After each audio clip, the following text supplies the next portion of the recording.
மாரநாத்தா தேவையில்லை, ஆண்டவர் நம்மகிட்ட வந்துட்டார். Praise the Lord. இயேசுவில் பிரியமானவர்களே, உங்களுடைய பாசத்திற்குரிய பங்கு தந்தையின் பெயராலும் இங்கே இருக்கிற அனைத்து பெரியவர்கள், அருட் சகோதரிகள், இங்கே இருக்கிற இறை மக்கள் எல்லாரும் சார்பாகவும் ஒருவருக்கொருவர் கிறிஸ்து பிறப்பினுடைய நல்வாழ்த்துக்களையும் என் வாழ்த்துக்களையும் உங்களுக்கு அன்போடு தெரிவித்துக் கொள்கிறேன். பக்கத்தில் இருக்கவங்களுக்கு ஹாப்பி கிறிஸ்மஸ் சொல்லுங்க.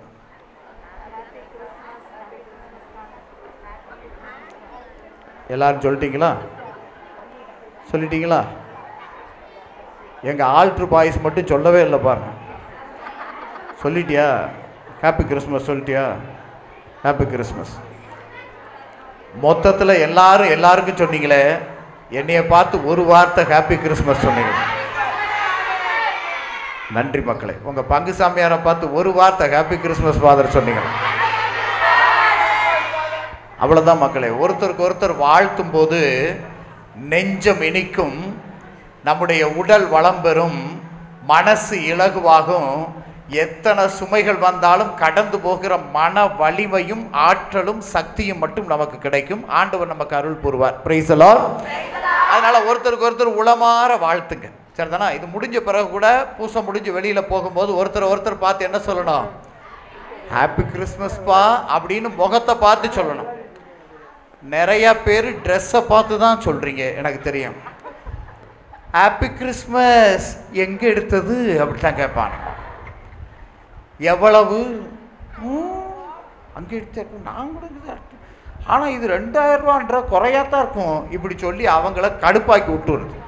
அவங்க வீட்டில் போய் ஐயோ 2000 ரூபாய்க்கு ஏமாந்துட்டோமே நினைக்க வேணும். மகிழ்ச்சியோடு சொல்லுங்க ஹாப்பி கிறிஸ்மஸ். அருமையான சகோதர சகோதரிகளே, ஒரு நாள் ஒரு கழுகு ஒரு விவசாயினுடைய இடத்துல முட்டை போட்டு வச்சுட்டு போயிடுச்சான். அந்த விவசாயி என்ன செஞ்சான்னா, அந்த முட்டையை எடுத்து தன் வீட்டில் கோழி அடை வைக்கும்போது அந்த முட்டையையும் சேர்த்து அடை வச்சுட்டானான். 10 முட்டை கோழி முட்டை. இப்போ நான் பிள்ளைங்கள்ட்ட கேள்வி கேட்க போகிறேன், அவங்க பாருங்கள் சரியாக சொல்கிறாங்களான்னு பாருங்கள்.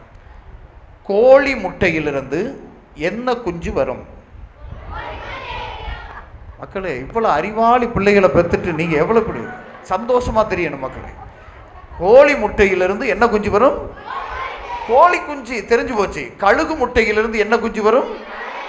கழுகு குஞ்சு. அருமையா பிள்ளைகளுக்கு நல்லா தெரியுது. எனவே இவர் கொண்டு போய் அடை வச்சிட்டார். ஒரு 21 நாள் ஆயிடுச்சு.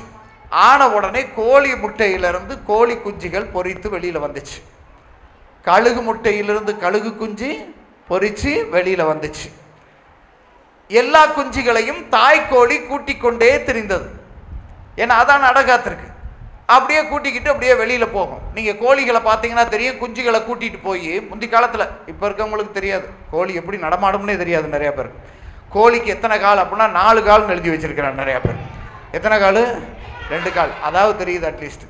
பிற்கால சமுதாயத்துக்கு அதுவும் தெரியாது பாருங்க. கோழி அடை வச்சு அந்த கோழி குஞ்சுகளை கூட்டிக்கிட்டு அப்படியே அலையும், இறை புறக்கிறதுக்கு அலையும்.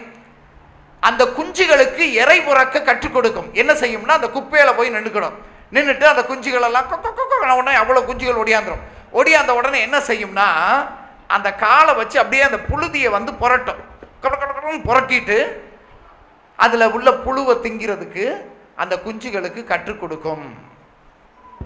இதை பார்த்துக்கிட்டு இருக்கிற அந்த கோழி குஞ்சுகள் கொஞ்ச நேரம் ஆன உடனே அவைகள் குப்பையை கிண்ட ஆரம்பிச்சிச்சு. கோழி குஞ்சுகள் குப்பையை கிரண்டி புழுதியை புரட்டி புழுவை தின்னுச்சு. இதை பார்த்து கொண்டிருந்த கழுகு குஞ்சும் அதே மாதிரி புரட்டி புழுவை தின்னுச்சு. நல்லா தெரிஞ்சுக்கங்க, கோழி குஞ்சுக்கு புழுதியை புரட்டி புழுவை தின்பது குணம். ஆனா கழுகுக்கு புழுதியை புரட்டி புழுவை திங்கிற குணம் கிடையாது. அது புழுதியை புரட்டி புழுவை திங்காது. வானத்திலே வட்டமடித்துக் கொண்டே இருக்கும். இறைய சரியா குறி வைக்கும். அங்கிருந்து ஒற்றே பாய்ச்சல்ல கீழே வரும். கப்புன்னு தூக்கிட்டு பறந்து போயிடும். கழுகுக்கு புழுதியை புரட்டி புழுவை திங்கிற பழக்கம் கிடையாது. ஆனா இந்த கழுகு குஞ்சு சேர்ந்திருக்கிற சேத்தாளி இருக்கு பார்த்தீங்களா, சேர்ந்திருக்கிற சேத்தாளி யாரான்னா கோழி குஞ்சு. அதெல்லாம் கிண்டி தானே திங்குது, நம்மளும் கிண்டி திம்போம். அவங்கெல்லாம் செய்கிறாங்கல்ல, நம்மளும் செய்வோம். அருமையான பிள்ளைகளே, அருமையான பிள்ளைகளே, நம்ம உங்க பங்குக்கு இன்னைக்கு வர்றதுக்குள்ள நான் படாத பாடுபட்டிருக்கிறேன்.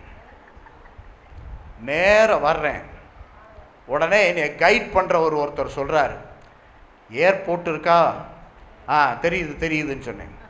ஸ்ட்ரெயிட்டா வாங்கன்னு சொன்னார். அதுலேயே அப்படியே அடிச்சு வாங்க, ஒரு கட்டிங் வரும், அதில் இறங்கிறாதீங்க, அதில் பாலம் கட்டுறாங்க, அதுக்குள்ளே இறங்கிறாதீங்க சாமி, ரோடை ரிப்பேர் பண்ணுறதுனால நீங்கள் உள்ளே வர முடியாது, அதுக்கு அடுத்த கட்டிங்கில் திரும்பணும், ஸ்ட்ரெயிட்டாக வாங்க, ஸ்ட்ரெயிட்டாக வாங்க, ஸ்ட்ரெயிட்டாக வாங்க, ஸ்ட்ரெயிட்டாக வாங்கன்னா நான் காரில் வர்றேன், ஸ்ட்ரெயிட்டாக வந்துட்டேன். போகுது போகுது போகுது போகுது, தஞ்சாவூர் ரூட்டெல்லாம் போடுறாங்க. ஆனால் அந்த ராசி மகால் அப்படின்னு ஒரு இடம் வரவே மாட்டேங்குது மக்கள். ஏர்போர்ட் எல்லாம் முடிஞ்சிருச்சு, ஆனா இன்னும் ராசி மகால காணும். எங்க போயிருக்கீங்க? நான் ஏர்போர்ட்டை தாண்டிட்டேன்னு சொன்னேன். சாமி நீங்க தப்பான ரூட்ல போய்கிட்டு இருக்கீங்க. என்ன, நல்ல ரூட்டு தாங்க, நிறைய வண்டிகள்லாம் போகுது, நான் பின்னாடியே தான் போறேன் அப்படி சொன்னேன். நிறைய கார் போகுது, நல்ல ரூட்டில் தானே போகும், நான் அதே ரூட்டில் தான் போகிறேன் அப்படின்ட்டு. அங்கல்ல, ஏர்போர்ட் முடிஞ்சு போச்சுன்னா அங்கல்ல சாமி, திரும்பி வாங்க, தலைகீழ திரும்பி வாங்க அப்படின்னாரு. நல்ல ரோடு உங்களுக்கு காட்டுறேன், உங்களுக்கு சூப்பர் ரோடு காட்டுறேன். நல்லா போய்கிட்டு இருந்தேன், நல்ல ரோட்டில், நல்ல ரோடு காட்டுறேன்னு என்னைய கூட்டிகிட்டு வந்து இந்த ராசி மகால்னு ஒரு இடத்துக்கிட்ட சந்துக்குள்ளே திரும்ப வச்சு, எதிர்த்தாப்புல ஒரு வண்டி வந்துருச்சு அந்த முக்கு சந்துக்குள்ள. நான் பட்ட அவஸ்தை மக்களே, சென்மத்திலையும் ஏர்போர்ட் பங்கை மறக்கவே மாட்டேன் நான். இப்படி ஒரு இடத்துல கொண்டு போய் நம்மளை விடுறாங்க. ஆனால் அதுதான் சரியான ரோடு, நல்ல கோயில் தெரியுது, பங்களாவும் தெரியுது. Praise the Lord. அருமையானவர்களே, இந்த கோழி குஞ்சு திங்கிதேன்னு கழுகு குஞ்சு திங்க கூடாதியா? எல்லாரும் போறான்னு நானும் போயிருக்க கூடாது. என் டார்கெட் என்ன? என் டார்கெட் அந்தோணியார் கோயில், என் டார்கெட் அந்தோணியார் கோயில். நான் அதற்கு வர வேண்டும் என்றால் முட்டு சந்துகளை சந்தித்தாக வேண்டும், குறுகிய சந்துகளை சந்தித்தாக வேண்டும், கடந்து வந்திருக்க வேண்டும். அதெல்லாம் இந்த கழுகு குஞ்சுக்கு தெரியாது. அது கோழி குஞ்சை பார்க்குது, அவங்க செய்யறான், நம்மளும் செய்வான். பொய் பேசலாம், புரட்டு பண்ணலாம், அடுத்தவரை பற்றி அவதூறு பேசலாம், இடையூறு செய்யலாம், அடுத்தவர்களுடைய வாழ்க்கையை கெடுக்கலாம். ஏன் எல்லாரும் தான் செய்யறான், நானும் சொல்லுங்க, வெளியே இருக்கவங்க சொல்லுங்க, நானும் செய்யலாமா வேண்டாமா? செய்யலாமா வேண்டாமா? சாமி இதுவரைக்கும் நான் புரணியே பேசல சாமி அப்படின்றவங்க மட்டும் பிரைஸ் தி லார்ட் சொல்லுங்க. Praise the Lord. சாமி உங்க பங்கு எனக்கு ரொம்ப பிடிச்சிக்கிச்சு சாமி. இவ்வளவு உண்மையான ஜனங்களை உலகத்திலே நான் பார்த்ததில்லை. எப்படி அழகா உண்மையை ஒத்துக்கிறீங்க. சரிதானா? சரிதானா? சரி, இப்போ ரொம்ப சுருக்கமாக கேட்குறேன். சாமி நான் எல்லாரை பற்றி பேசுவேன், ஆனால் இந்த குருக்களை மட்டும் நான் தப்பாக பேசுனதே இல்லை சாமி அப்படின்னு சொல்லுகிற புரணி பேசாத ஜென்மங்கள் மட்டும் இப்போ பிரைஸ் தி லார்ட் சொல்லுங்க மக்களே. Praise the Lord. இவங்களுக்கு இன்னும் நாள் வரல, உங்களுக்கும் மீசம் முளைக்கும். அன்னைக்கு பேசலன்னா என்ன சொல்லு, நம்ம எல்லாத்தையுமே பேசுவோம். நம்ம மட்டும்தான் யோக்கியம், மற்ற எல்லாரும் அயோக்கியம். ஐயா, நான் என்னைக்கு தானே பாக்குறீங்க? Praise the Lord. சத்தமா சொல்லுங்க பிரைஸ் தி லார்ட். இதுக்கு முன்னாடி ஒரே ஒரு தியானம் கொடுத்துருக்கேன், அதுக்கப்புறம் இப்பதான் ஃபர்ஸ்ட் டைம் வர்றேன். என்னை இப்பதான் சில பேரை பாக்குறீங்க, ஆனா இன்னைக்கு பாருங்களேன், வெளியில வந்தோன்னே அப்பா நல்லா தான் பேசுதாரு, ஆனா இதுக்கு கையில மைக்கெல்லாம் கொடுத்துருக்குதுல்ல, இந்த சத்தமா காது டொங்கின்னு வெடிக்குதுப்பா. கத்து கத்து மெதுவா பேசினான். இதுக்கு தான் ஒரு சிலர் கோயிலுக்கே வந்திருப்பாங்க. மக்களே, என்னைய பத்தி பேசுறதுக்கு எதுக்கு கோயிலுக்கு வர்ற? ஆண்டவரை பேசுங்கப்பா. நம்ம கழுகு குஞ்சு கோழி குஞ்சு இல்ல. எல்லாரும் புரட்டி பேசுறான்னு நான் பேசணுமா? எல்லாரும் புரட்டு பண்றான்னு நானும் பண்ணணுமா? எல்லாரும் ஏழைகளுடைய வயிற்று அடிச்சு பிழைக்கிறான்றதுக்காக நானும் பிழைக்கணுமா? பிழைப்புக்கு வேற வழியே இல்லையா? எல்லாரும் செஞ்சான் ஊரு செய்து ஊரோட ஒத்து போகணும்னு சொல்லி வாழ்ந்தா கிறிஸ்தவன் எதுக்குயா? கிறிஸ்தவன் எதுக்கு? இந்த கிறிஸ்துமஸ் எதுக்கு? ஆண்டவருடைய பிறப்பு எதுக்கு? மீட்பர் வந்திருக்கிறார் என்ற முழக்கம் எதற்கு? ஒரு கிறிஸ்துமஸ் கொண்டாடுறோம்னா நம்ம வாழ்க்கையை அர்த்தம் உள்ளதாக்க வேண்டும். இப்ப எல்லாரும் கை தூக்கி சொல்லுங்க, பிரைஸ் தி லார்ட். அட கையே தூக்கலைன்னா எதுக்கு கோயிலுக்கு வந்து பிரைஸ் தி லார்ட்? ஆண்டவருக்காக நள்ளிரவிலும் எழுந்து நம்மளை யாராவது எழுப்பி விடுறாங்கன்னு வச்சுங்க. இப்ப நீங்க அமைதியா இருக்கிற, எழுப்பி விட்டா எந்திரிச்சவன பாப்பா அப்படி சொல்லக்கூடாது. அம்மா காலையில 6 மணிக்கு எழுப்பி விடுதுன்னு வச்சுக்கோங்க, அம்மா பிரைஸ் தி லார்ட் அப்படி சொல்லணும். இப்ப நான் கேட்கிறேன், எழுப்பி விடுறேன், எந்திரா பிரைஸ் தி லார்ட் சொல்றா, அவ்வளவுதான். நான் எழுப்பி விடுறேன், எந்திரி. இவங்க நம்மளை தூங்க வச்சிருவாங்க. இவங்க சத்தமா சொல்லணும். இப்போ பாரு, அவங்க அம்மா மாதிரிலாம் எப்படி சொல்றாங்க பாருங்க. மக்களை எந்திரிங்க, அவ்வளவுதான் மக்களே, இவ்வளவுதான். பாத்தீங்களா, நம்ம சாமியாரை பாருங்க எவ்வளவு சிரிச்ச முகத்தோட உட்காந்துருக்காங்க. இவ்வளவுதான் மக்களே. நம்ம எப்பயுமே கிறிஸ்தவங்க வித்தியாசமா வாழ பிறந்தவங்க. இந்த பாலன் பிறந்திருக்கிறாரே, எல்லாரும் தான் பிறக்கிறோம். இந்த நீ பிறந்திருக்கிற, நான் பிறந்திருக்கிறேன், சரியா? எனக்கு பிறந்த நாள் யார் கொண்டாடுவா? அதுக்கு சொல்லுது பாரு, நானே கொண்டாடிக்குவேன் ஃபாதர். யார் முட்டாய் கொடுப்பா? நம்மளே கொடுத்துக்குவோம் ஃபாதர். இதோ ஒரு புள்ள பிறந்திருக்கு, உலகம் கொண்டாடுதியா? உலகமே கொண்டாடுது. 2000 ஆண்டுகளுக்கு அப்புறம் ஒரு பிள்ளையினுடைய பிறப்பை கொண்டாடுது. ஏன் தெரியுமா? அந்த குழந்தை நம்மெல்லாம் பிறந்தது நமக்காக. Praise the Lord. பழைய காலத்துல ஒரு சினிமா பாட்டு இருக்குது, நான் பாதி சொல்லுவேன், நீங்க மீதி சொல்லணும், சரிதானா? உலகம் பிறந்தது, இது ஒண்ணுதான் சத்தமா சொல்லி இருக்கீங்க மக்களே. உலகம் பிறந்தது, ஓடும் நதிகளும். அதனாலதான் நம்ம கர்நாடகத்துக்காரன் தண்ணி தர மாட்டேங்கிறான். அது ஏன் நதின்னு சொல்லி இருக்கான். ஓடும் நதிகளும், மலர்கள் மலர்வது, கப்புன்னு பறிச்சு தலையில சொல்லிட்டு இருக்கிறோம். இதுக்கு இந்த கொஞ்ச நேரத்தில் பாருங்க, பூசை முடிஞ்ச உடனே சாமியார் அந்த பக்கம் நிற்பாரு, சிஸ்டர் இந்த பக்கம் நிற்பாங்க. பாலகனுக்கு பாதுகாப்பு இல்லை. எதுக்கு பாதுகாப்பு? பூவுக்கு தான். இதுல ரோசா பூ வாங்கி வச்சுட்டா நமக்கு ரொம்ப அழகா இருக்கும் அப்படின்ட்டு கப்புன்னு எடுத்து தலையில சொல்லிட்டு கிளம்பிடுறாரு. கேட்டா அச்சிட்டண்டம்ன்றது புனித பொருள் அப்படிம்பாங்க. எங்க மறை மாவட்டத்தில் கவிராயபுரம்னு ஒரு இடம் இருக்கு, குழந்தை இயேசு திருத்தலம். அதுல ஒருத்தர் பெரிய ரோசா மாலையை வாங்கி கொண்டு வந்து நேர்ச்சை போட்டிருப்பார் போல. ஆண்டவருக்கு இப்படி மாட்டிட்டு கண்களை மூடி ஜெபிச்சார். ஜெபிச்சுட்டு திரும்பி கண்ணை திறந்து பார்க்கிறாரு, நார் மட்டும்தான் தொங்குது. மக்கள் நிறைய பேர் நேர்ச்சன்னு பிடிக்கிட்டு போயிட்டாங்க. இன்னைக்கு மலர்கள் மலர்வது எதுக்காக? எனக்காக. நான் பிறந்தது அது எனக்காகத்தான். எல்லாமே எனக்காகத்தான். உலகத்துல படைக்கப்பட்ட எல்லாமே பிறருக்காகவா? நான் பிறந்தது மட்டும் எனக்காகத்தான். இந்த தன்னலம் தான் மனுஷனை சாகடிச்சுக்கிட்டு இருக்கு. அதனாலதான் நம்ம பிறந்த நாளை நம்மளே கொண்டாடுறோம், ஒருத்தரும் கொண்டாடுறது இல்லை. நம்ம கொண்டாடி அன்னைக்கு அழகழகா ட்ரெஸ்ஸை போட்டு கழுத்துல நகையை போட்டு இப்படி வந்து எனக்கு பிறந்த நாள் அப்படி சொல்லிட்டு நீங்க அங்கிட்டு போனீங்கன்னா அந்த வீட்டுக்காரங்க முட்டாயை வாங்கிட்டு நீங்க போன உடனே சொல்லுவாங்க, சிலுப்ப பார் அப்படி சொல்லி. கல்யாணத்தை கொண்டாடுறது கூட நம்மளே கொண்டாடிக்கிறோம். இன்னைக்கு எவ்வளவு கேவலம் ஆயிடுச்சுன்னா, பொதுவான வாழ்வுக்கு வருகிற குருத்துவத்தை கூட அந்த காலத்துலலாம் பங்கு மக்கள் கொண்டாடுவாங்க. பங்கு மக்கள் சேர்ந்து வரவேற்பாங்க. அன்றைக்கு முதல் திருப்பலியில பங்கு மக்கள் அனைவரும் இணைந்து எங்க கிராமத்துக்காரர் எங்க பங்குக்காரர் ஒருத்தர் சாமியாரா இருக்காரு கொண்டாடுவாங்க. இன்னைக்கு அப்படி இல்லை. குருக்களை கூட நாங்களா தான் கொண்டாடிக்கிறோம், நாங்களா தான் காசு போட்டுக்கிறோம். இல்ல மக்களே, ஏன் தொலைச்சிட்டோம் தெரியுமா? குருக்கள் முதற்கொண்டு மக்கள் முதற்கொண்டு இந்த சின்ன பிள்ளைங்க முதற்கொண்டு ஏன் பிறர் நம்மை கொண்டாடுவதை மறந்து போனார்கள் தெரியுமா? ஒன்னே ஒண்ணுதான், நம்ம நமக்காகவே வாழ்ந்து கொண்டிருக்கிறோம்.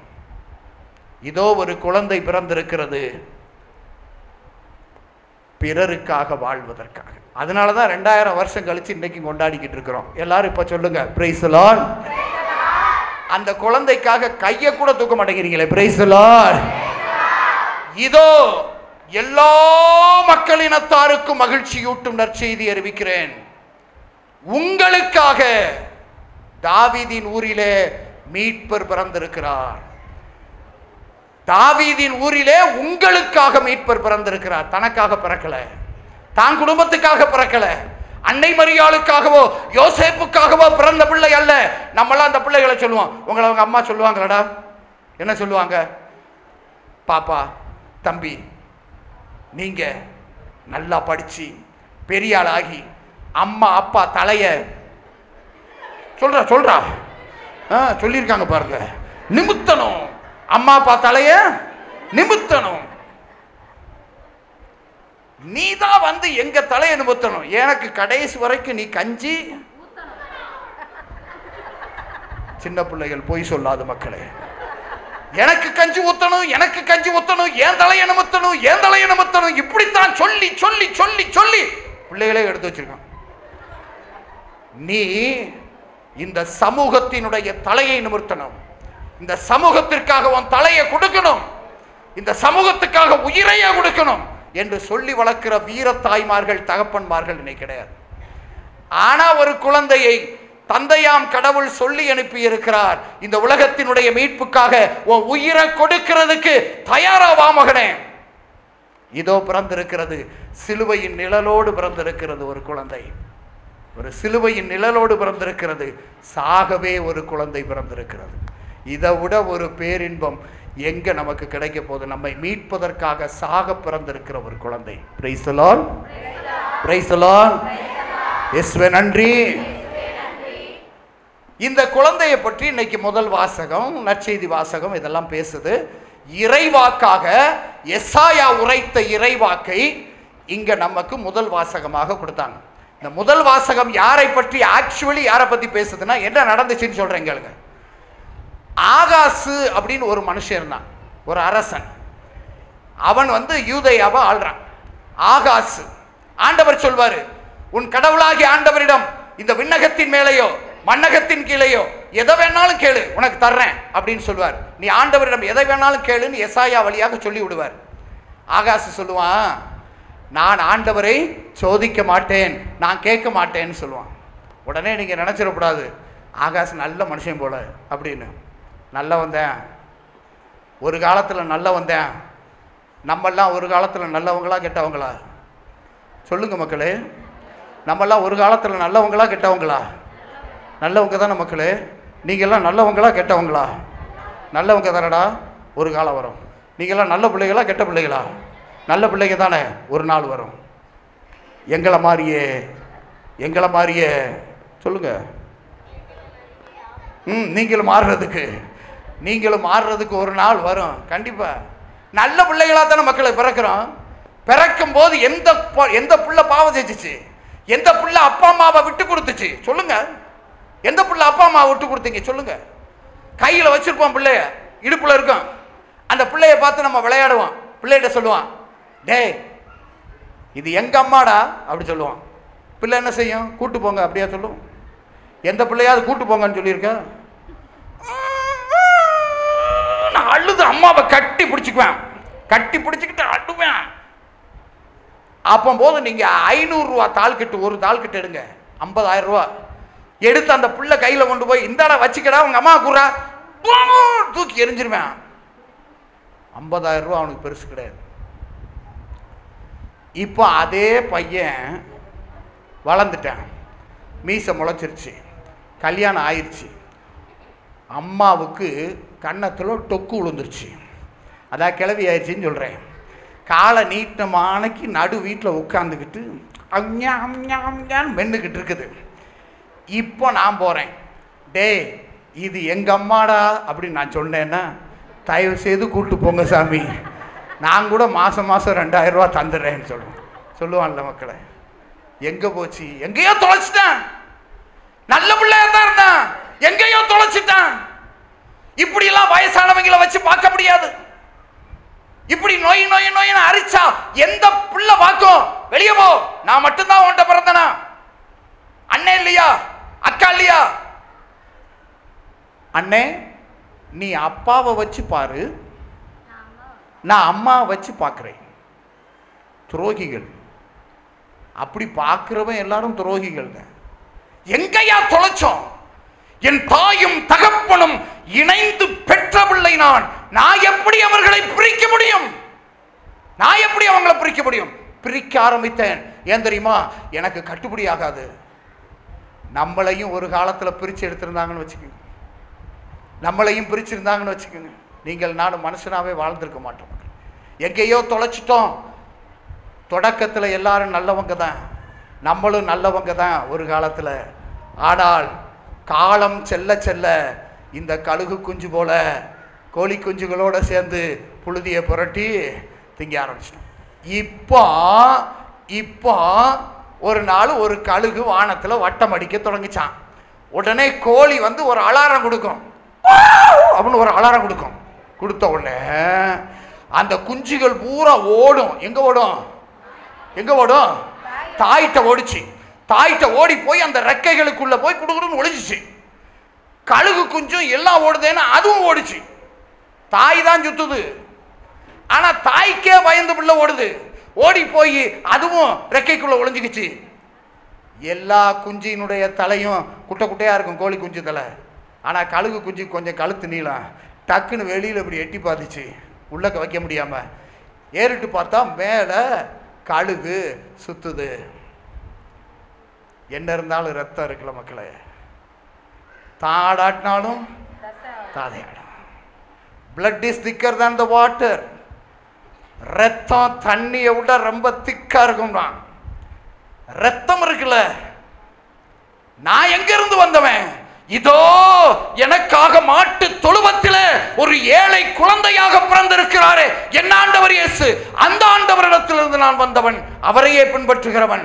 இவரை நோக்குங்கள், இந்த மாட்டு தொழுவத்திற்குள் நுழையுங்கள், ஆண்டவர் இயேசுவை காணுங்கள். நமக்கு கண்டிப்பாக உணர்வு வரும். இந்த கழுகு குஞ்சுக்கு மேலே எட்டி பார்த்த உடனே உணர்வு வர தொடங்கியது. தன்னை அறியாமல் அது தன் ரெக்கையை அடிக்க தொடங்கியதான். அடித்த உடனே கொஞ்சம் உயரம் மேலே போய் டம்முன்னு கீழே விழுந்துச்சு. திரும்பவும் அடிச்சுச்சான். கூட கொஞ்சம் தூரம் போய் டம்முன்னு விழுந்துச்சு. மீண்டும் மீண்டும் மீண்டும் மீண்டும் உணர்வு உணர்வு. ஆண்டவரை பார்த்திருந்தால் உணர்வு தானா வருமையா? பாவத்திற்கான பரிகாரம் தேடத் தொடங்குவோம், கண்டிப்பாக நாம் மீட்பை கண்டடைவோம். இந்த ஆண்டவர் இயேசுவினுடைய அந்த சுரூபத்தை மட்டும் பார்த்து, ஆண்டவரே என் பிள்ளைக்கு கல்யாணத்தை முடிச்சு வச்சிரும்னு ஒப்படைச்சிட்டு போயிடுவாங்க சில பேர்.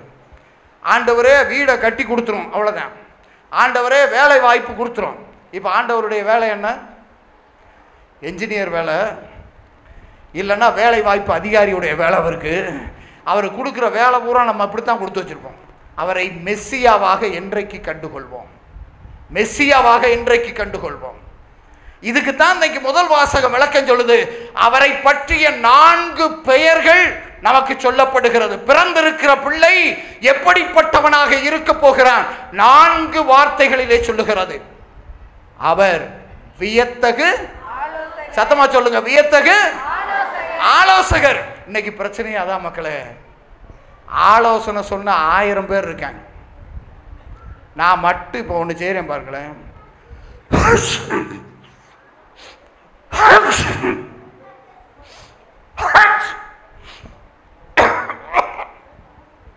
இப்போதும் இப்போ வெளியில் மட்டும் வந்தேன்னு வச்சுக்கோங்க, சாமி சுக்கு கஷாயம் போட்டு குடிங்க, அந்த அதுக்கு பேர் என்ன மக்களே?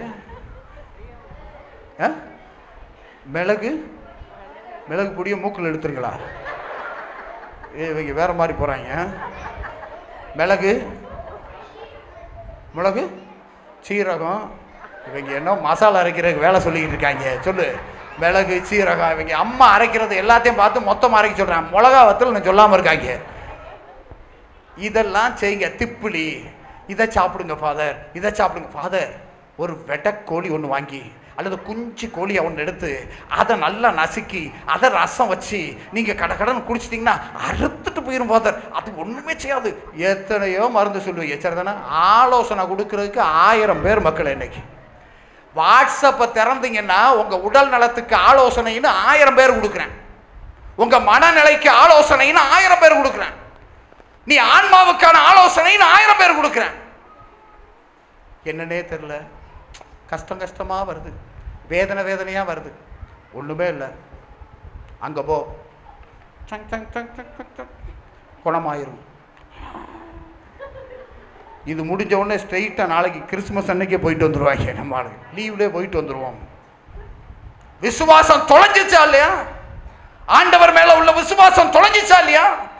எத்தனை ஆலோசனைகள் கேட்டு கேட்டு கொஞ்சம் ஆலோசனை செய்யறதுக்கு 1000 பேர் இருக்கா மக்களே வெளியில. ஆனால் இவரை பற்றி என்ன சொல்லப்படுது தெரியுமா? இவர் வியத்தகு ஆலோசகர், வண்டர்ஃபுல் கவுன்சிலர். ரொம்ப வித்தியாசமா இருப்பார் இவர். ஆலோசனைகள் இதுக்கு இதுதான்லாம் சொல்ல மாட்டார். இப்ப நான் உங்ககிட்ட சொல்றேன். உங்களுக்கு ஒரு கேள்வி கேட்பேன், எல்லாரும் பதில் சொல்லணும், சத்தமா சொல்லணும். உங்களுக்கு இயேசு வேணுமா காசு வேணுமா? நீங்க அமைதியா இருங்க. பெரியவங்க ஏதோ கேட்கணும் விருப்பத்தோட இருக்காங்க, அவங்க கேட்கட்டும். உங்களுக்கு இயேசு வேணுமா காசு வேணுமா? ஆனா நம்மள மாதிரி தில்லாலங்கடி மக்கள் உலகத்திலே கிடையாது. இடத்துக்கு ஏத்த மாதிரியே பேசுறோம் பாத்தீங்களா? இப்ப நம்ம இருக்கிற இடம் எங்க? கோயில். சரிதானா? ஆலயத்துக்குள்ள நான் எப்ப கேட்டீங்கனாலும் நீங்க என்ன பதில் சொல்லுவீங்க தெரியுமா? உங்களுக்கு இயேசு வேணுமா காசு வேணுமா? இயேசு. இப்போ வீட்டுக்கு மட்டும் போங்க, மத்தியானம் கறி எடுக்கணும். சரிதானா? இப்போ நான் கேட்குறேன் உங்கள்கிட்ட, இயேசு வேணுமா காசு வேணுமா?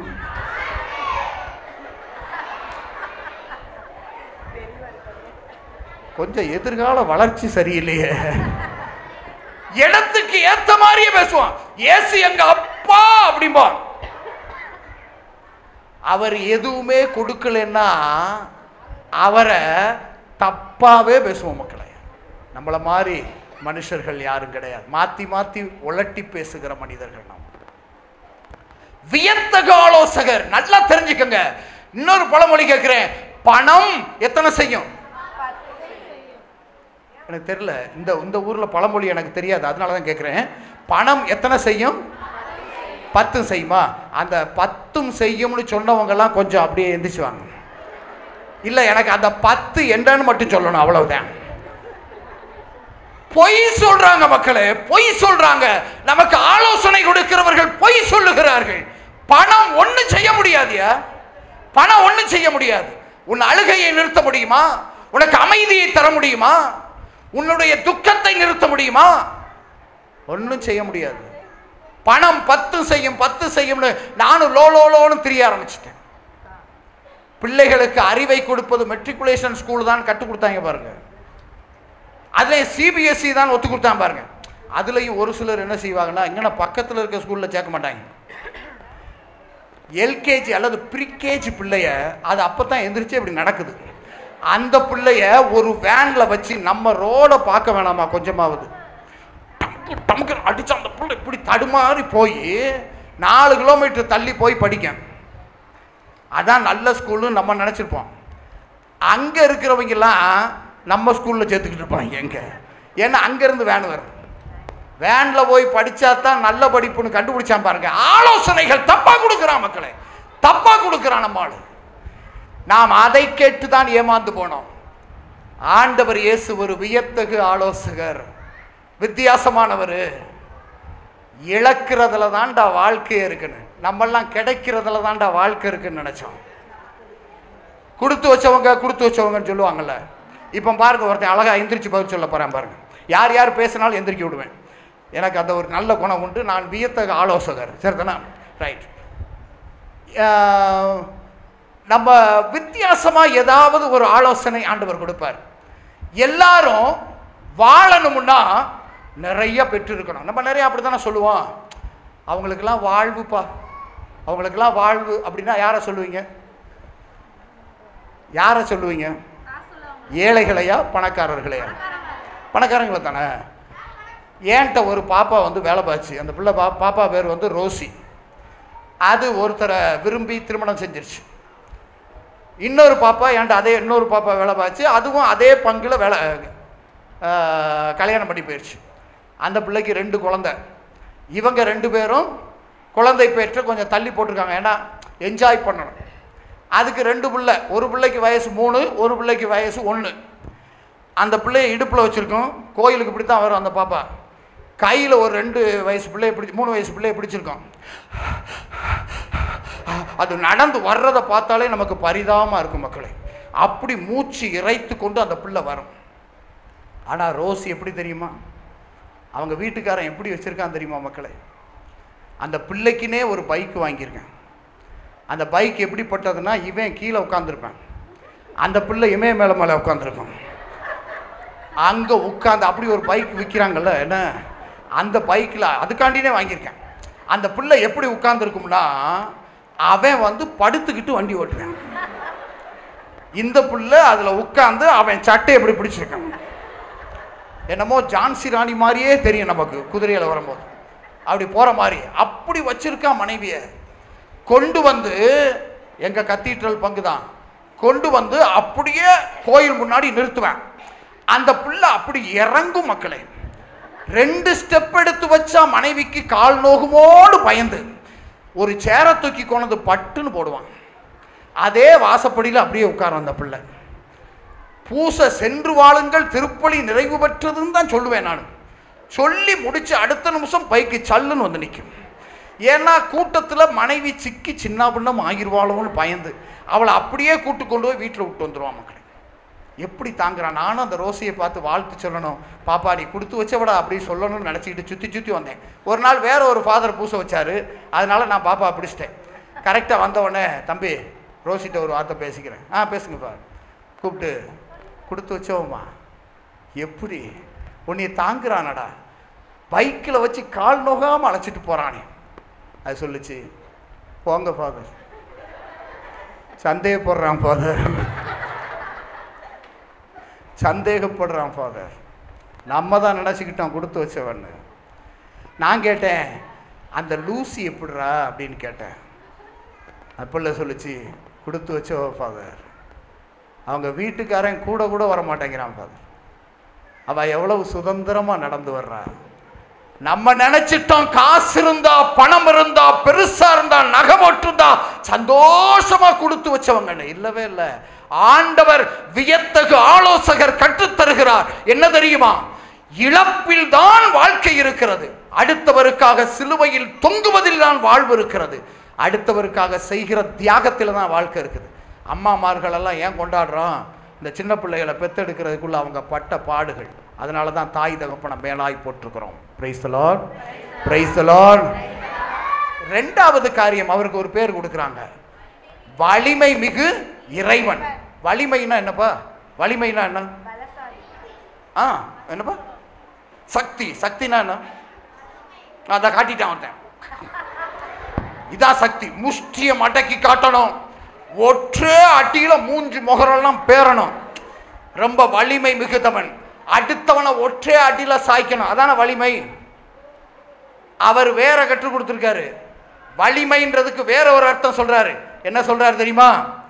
அன்பு என்பது வல்லமை, ஆக்கம் அளித்திடும் ஆற்றலே, அர்த்தமாகிடும் வாழ்விலே, அன்பு என்றும் வாழுமே.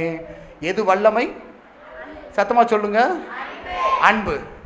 அன்புதான் வல்லமை. அன்புதான் வல்லமை. என்னை வெறுக்கிறவனை நான் அன்பு செய்வேன். ஐயா சிலுவையில் தொங்கும் போது நான் அங்கே கூட ஒரு தடவை வந்தப்போ சொன்னேன், இப்போ பூசை முடிஞ்ச உடனே நான் வெளியில் வர்றேன். வெளியில் வந்தவுடனே இவர் தானடா ரொம்ப அதிகமாக கத்தனவர் அப்படின்னு டக்குன்னு எல்லாரும் சூழ்ந்து நின்று என்னைய குனிய வச்சு டுக்கு டுக்கு டுக்கு டுக்குன்னு குத்தி இந்த கொடி மரத்தில் தொங்க விட்டீங்கன்னு வச்சுக்கோங்க. செய்ய மாட்டீங்களா மக்களே? அப்படி செஞ்சிட்டீங்கன்னு வச்சுக்கோங்க. ஓ, உங்கள் பங்கு சாமியாரை மட்டும்தான் செய்வீங்களா? ஒன்றும் பிரச்சனை இல்லை, நான் தப்பிச்சிட்டேன். ரைட். இப்போ தொங்க விட்டுருக்கீங்கன்னு வச்சுக்கோங்க, இல்லையா? வச்சுக்கோங்க, தொங்க விட்டுருக்கீங்க. நான் என்ன செய்வேன்றீங்க?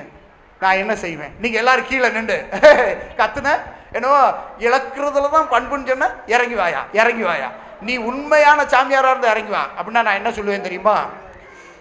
டேய் பாவிகளா, வயிறறிஞ்சு சொல்றேன்டா, வயிறறிஞ்சு சொல்றேன். நீங்கெல்லாம், நான் சொல்லல, நீங்க தான் சொல்றீங்க மக்களே. நீங்கெல்லாம், நான் என்ன சொல்ல வந்தேன்னா நீங்கெல்லாம் உயர்வா இருப்பீங்கன்னு சொல்ல வந்தேன். இல்லை இல்லை, நல்லா இருக்க மாட்டீங்க, அதானே சொல்லுவேன் மக்களே. வயிறறிஞ்சு சொல்றேன், தெரு என் சாபம் உங்களை சும்மா விடாது. இப்படித்தானே என் மரணம் இருக்கும். என் ஆண்டவருக்கு மட்டும் அப்படிலாம் தெரியாது. அவரை சிலுவையில தொங்க விட்டு கீழே நின்று கேலி பண்ணி சிரிக்கிறா மக்களே. நீ மெஸ்ஸியாவா? இறங்கி வா, எத்தனையோ பேரை குணமாக்கினியே, இப்போ உன்னையே குணமாக்கிக்கொள், வா பார்க்கலாம். ஆண்டவர் சொல்வார், தந்தையே இவர்கள் அறியாமல் செய்கிறார்கள், இவர்களை இதாயா வல்லமை, செஞ்சு பாரு, நீங்க செஞ்சு பாருங்க மக்களே, செஞ்சு பாருங்க. சண்டை போடுறது ஈஸியா? சண்டை போடுறது ஈஸி, சமாதானம் செய்வது கடினம். பகைப்பது ஈஸி. பகைப்பதுக்கு என்ன வேணும்? அவ்வளவுதான். இதுக்கு என்ன வேணும்? நல்ல வாய் கோண தெரிஞ்சா போதும், அவ்வளவுதான், முடிஞ்சு வச்சு. அழகா சொல்றாங்க பாருங்க. கோபப்படுவதற்கு, கோபம் எல்லாருக்கும் தானா வரும், நிறைய பேருக்கு சிரிப்பே வராது. நானும் வந்ததுல இருந்து ரொம்ப நேரமா அப்படி கையை ஆட்டுறேன் பார்த்தீங்களா மக்களே. ஒரே ஒரு வயசான அம்மா உள்ளக்க உட்கார்ந்துருக்கு, நான் யாரெல்லாம் சொல்ல மாட்டேன். அந்த அம்மா, நானும் ஆடி பார்க்குறேன், பாடி பார்க்குறேன், எல்லாம் செஞ்சு பார்க்குறேன். அந்த வாயை திறந்து, கொஞ்சம் பொக்க வாயை திறந்து சிரிச்சாங்க. அப்படியா செய்யலாம்ல? இப்படி முறைச்சமானக்கே உட்கார்ந்துருக்கு மக்களே. எல்லாரும் இப்போ திரும்பி பார்க்குறாங்க, எந்த அம்மாவா இருக்கும்? பல்லு இல்லாத அம்மாவா செக் பண்ணுங்க மக்களே. ஏன் கொஞ்சம் சந்தோஷமா, கோபம் தானா வருது. சும்மா பக்கத்தில் இருக்கவங்க யாராவது பட்டுன்னு வருது. ஆனா சிரிப்பு மட்டும் ஏன் மக்களை வரமாட்டேங்குது? பொறாம தானா வருது. பக்கத்தில் இருக்கிறவங்க ஒரு ரொம்ப ரிச்சா ஒரு சேலை கட்டியிருந்தாங்க, இல்லை நகை போட்டிருக்காங்கன்னா இந்த இழுப்புலாம் நல்லா தான் வருது. பக்கத்தில் இருக்கிறவங்க பாவம் சாதாரண சேலை கட்டியிருந்தாங்கன்னா, ஐயோ அவங்களுக்கு இல்லையே அப்படின்னு இறக்க மனம் மட்டும் ஏன் வர மாட்டேங்குது? வராது. ஏன்னு கேட்டா அன்பார்ந்தவர்களே, நமக்கு இந்த உலகம் வேறு விதமாக கற்றுக் கொடுத்துருக்கு எல்லாத்தையும். பகைப்பது எளிது, ஆனால் மன்னிப்பது கடினம். ஆனா கடினமானதைத்தான் செய்து காட்டுவார் என் ஆண்டவர். சிலுவையிலே தொங்கும் போது சொல்வார், தந்தையே இவர்கள் அறியாமல் செய்கிறார்கள், இவர்களை மன்னியும் என்று சொல்லுகிற என் தெய்வம் ஆண்டவருடைய பிறப்பு விழா இன்றைக்கு. அதனாலதான் மகிழ்ச்சியில் கொண்டாடுகிறோம். இவர் வலிமை மிகு இறைவன், வலிமை மிகு இறைவன். ஞாபகத்தில் வச்சுங்க. மூணாவது, என்றும் உள்ள தந்தை. நிறைய பேர் நல்ல தந்தையர்களா இருப்பாங்க. பிரைஸ் தி லார்ட் சொல்லுங்க மக்களே. Praise the Lord. நல்ல தாய் நல்ல தகப்பனாக இருக்கிறீர்கள். Praise the Lord. சில நேரங்கள்ல தான் கொஞ்சம் மாறிடுறீங்க. நல்ல தகப்பன்கள் பூரா ஆண்டவருக்கு பிரைஸ் தி லார்ட் சொல்லுங்க. நான் நல்ல தகப்பனா வாழ்றேன் ஃபாதர்ன்றவங்க எல்லாம் பிரைஸ் தி லார்ட் சொல்லுங்க. Praise the Lord. நிறைய பேருக்கு கையை தூக்கல பார்த்தீங்களா? உண்மையானவங்க அவங்க தான். ஏன்னா பிள்ளைகளுக்கு எதிராக எத்தனை பாவங்கள் செஞ்சிருக்கோம்னு யோசிச்சு பாருங்க. பிள்ளைகளுக்கு எதிராக எத்தனை பாவங்கள் செய்திருக்கோம். சுயநலம் சம்பாதிக்கிறதுல இன்னைக்கு 500 ரூபா நான் சம்பாதிச்சேன்னா அந்த 500 ரூபாயும் என் குடும்பத்துக்கு சொந்தம், என் பிள்ளைகளுக்கு சொந்தம். ஏன்னா இவங்களுக்கு தான் வேலை செய்யவே தெரியாது, உழைக்க தெரியாது, சம்பாதிக்க தெரியாது. இந்த பிள்ளைகளை ஆண்டவர் என் கையிலே கொடுத்தார். 500 ரூபாய் இந்த பிள்ளைக்கு தான் சொந்தம். அந்த பிள்ளைகளுக்கு செய்கிறதுல நானும் சாப்பிட்டுக் கொள்வேன். ஆனா நம்ம அப்படி செய்யறதில்ல. நிறைய பேர் உழைச்சவனுக்கு உடம்புல அலுப்பு இருக்காதா அப்படின்ட்டு 500 ரூபா சம்பாரிச்சு அதில் 300 ரூபாய் ஆட்டையை போட்டுறது. ஆட்டையை போட்டு எங்கே கொண்டு போய் கொடுக்கறது? இங்கேயும் அதான் நடக்குதா? கொடுக்கறது. கேட்டால் உடம்பு அலுப்பு, உழைக்கிறது நான் தானே கஷ்டப்படுறேன். இல்லை மக்களே, அவர் என்றுமுள்ள தந்தை. பெக்கும் போது மட்டும் தந்தை இல்லை, உரிமை கொண்டாடும் போது மட்டும் தந்தை இல்லை, அவர் எப்பொழுதுமே இட்டர்னல் ஃபாதர், இரக்கமுள்ள தந்தை, அறிவூட்டுகிற தந்தை, ஆசானவர், ஆண்டவர் நம்மோடு இருக்கிற தந்தை. அதனால தான் நம்மளை பார்த்து ஆண்டவர் சொன்னாரு, விண்ணுலகில் இருக்கிற அருமையான வார்த்தை. 4வது அவருக்கு என்ன அடைமொழி? அமைதியின் அரசன். ஒரு அரசன் சொன்னாலே அமைதியா போகக்கூடாது. அப்படி போனா அவனுக்கு பேர் அரசன் கிடையாது. நீங்க கொஞ்ச நாளைக்கு முன்னாடி ஒரு சினிமா படம் வந்துச்சு, 23ஆம் புலிகேசியா. அவன் எதிரி படையெடுத்து வந்தான்னா உடனே அவர் வெள்ளக்கொடியை காட்டிக்கிட்டு டிங் டிங் டிங்னு ஆடிட்டு போவார். போன உடனே நம்ம என்ன செய்வோம்? சிரிப்போம். இவெல்லாம் ஒரு அரசன்னா என்ன செய்யணும்பா? வாள் எடுத்து என்ன செய்யணும்? போர் தொடுத்து என்ன செய்யணும்? அடுத்தவனை காலி பண்ணணும். எதிரிய பூரா குத்தி என்ன செய்யணும்? கொல்லணும். ஒரு ஹீரோன்னா அடுத்தவனை அடிக்கணும், ரத்தம் கக்க அடிக்கணும். இப்படி மோங்கி அவன் கழுத்தை தூக்கி மண்ணுக்குள்ள புதைய வச்சுட்டு போயிடணும். இப்படி எல்லாம் செஞ்சாதான் அவன் ஹீரோ. அடி வாங்கினா ஹீரோ கிடையாது. அமைதியை ஏற்படுத்துகிறவனா ஹீரோ, அடிக்கிறவன் தான் ஹீரோ. ஆனால் இவர் அமைதியின் அரசன். உன்னதத்திலே கடவுளுக்கு ஆட்சியும், பூவுலகிலே ஆண்டவருடைய தயவு பெற்றவருக்கு அமைதி உண்டாகட்டும். இன்னைக்கு கிறிஸ்துமஸ் செய்தி நமக்கு சொல்லுகிறது. என் அன்பார்ந்த சகோதர சகோதரிகளே, வித்தியாசமான ஒரு குழந்தை நம்மிடத்திலே பிறந்திருக்கிறது. நான் கடைசி அவங்கள்ட்ட ஒரு கேள்வி, பிள்ளைகள்கிட்ட தான், நீங்களும் யோசிச்சு சொல்லுங்க, அவங்களுக்கு தெரியலனா. காட்டுல ரொம்ப தடிமனான உருவம் கொண்ட விலங்கினம் எது? யானை. யானை தானா? யானை. உயரமான விலங்கினம் எது?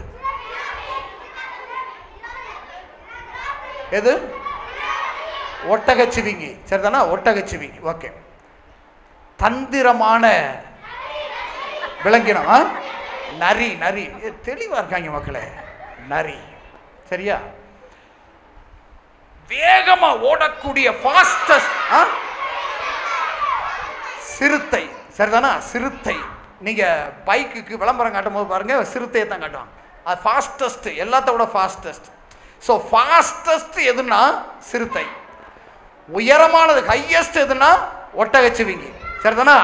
பிக்கஸ்ட் எதுனா யானை. சரிதானா? வைசஸ்ட் எது? நரி. ரொம்ப தந்திரமானது. இந்த 4 கேட்டகரியிலையும் சேராத ஒரு விலங்கு இருக்கு. இந்த 4 இதுல இருக்காது.